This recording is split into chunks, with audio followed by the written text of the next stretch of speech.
abordons un nouveau cours qui est celui du Rondier 006 qui concerne quel composant? Le sécheur frigorifique, le sécheur d'air comprimé frigorifique. Quelle est la fonction du sécheur frigorifique, s'il te plaît? Eh bien, comme pour tous les autres sécheurs que nous allons aborder par la suite, il s'agit de séparer la vapeur d'eau contenue dans l'air comprimé, en tout cas une grande partie de cette vapeur d'eau, et d'avoir de cette manière de l'air comprimé plus sec. Voilà. On ne souhaite pas, en général dans les usines, que de l'eau se condense dans les canalisations, dans les vérins, dans les autres usages de l'air comprimé. Et ça se fait par une méthode de refroidissement. L'air comprimé qui arrive dans le sécheur frigorifique a déjà été refroidi sur le compresseur d'air par un composant qu'on appelle le refroidisseur. C'est un sous-composant du compresseur d'air.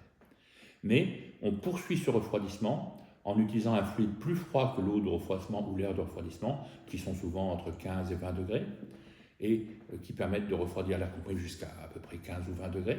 Là, on va essayer de refroidir l'air comprimé jusqu'à 1 ou 2 degrés Celsius ou 3 degrés Celsius. Pourquoi on ne descend pas plus bas? C'est parce qu'en dessous de 0 degrés Celsius, on va former de la glace qui va former un bouchon de glace. Voilà. Et donc, l'étape de refroidissement n'est pas la seule dans le sécheur frigorifique. Il y a aussi une étape où on doit séparer les gouttelettes d'eau qui ont été formées. C'est fait souvent avec une sorte de filtre coalesceur. Et enfin, il faut purger à l'égout, hors du réseau d'air comprimé, l'eau liquide qui a été séparée, qui a été condensée, puis séparée. Voilà les 3 étapes de fonctionnement d'un sécheur frigorifique et la fonction qu'il assure. Il y a une dernière fonction, on verra ça peut-être sur ce schéma. L'air comprimé rentre dans le sécheur frigorifique à une température qui doit normalement être inférieure à 35 degrés Celsius. Et il rentre dans le sécheur frigorifique qui est cette partie-là composée de 3 échangeurs thermiques et de 2 purgeurs qui sont ici et ici.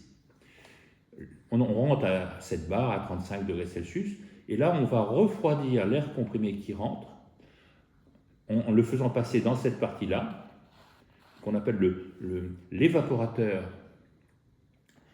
C'est l'évaporateur d'une machine frigorifique, c'est un composant que les frigoristes connaissent bien. On va abaisser sa température ici à peu près plus 2, plus 3 degrés Celsius. Voilà. Et on va remonter la température de l'air comprimé qui sort du sécheur en refroidissant l'air comprimé chaud qui rentre dans le sécheur.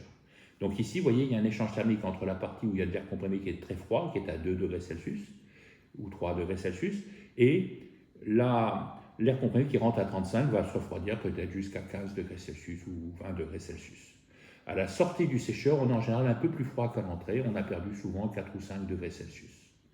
J'ai noté ici que le sécheur pouvait être bipassé, mais c'est un bipasse qui peut être dangereux parce que si la vanne de bipasse n'est pas étanche, ou si elle est ouverte ou entrouverte, on a déjà vu ça dans un des cours précédents, eh bien, de l'humidité abondante va passer en aval du sécheur frigorifique et va polluer en quelque sorte notre air comprimé. Voilà.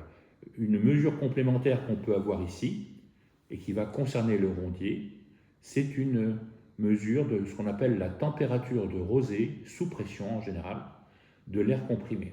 Et cette température de rosée ressemble beaucoup à la température du point froid. Si le point froid est à 2 degrés Celsius, on a souvent une température mesurée par ce qu'on appelle un hygromètre, qui va être un peu supérieure, peut-être à 3, 4 ou 5 degrés Celsius. Voilà. Parce qu'une partie des gouttelettes ne sont pas bien séparées et repartent dans l'air comprimé, où elles se réévaporent et font remonter la température de rosée. Voilà ce qu'on va analyser dans les 2 ou 3 vidéos suivantes, qui vont porter sur la partie enseignement de ce cours. Merci.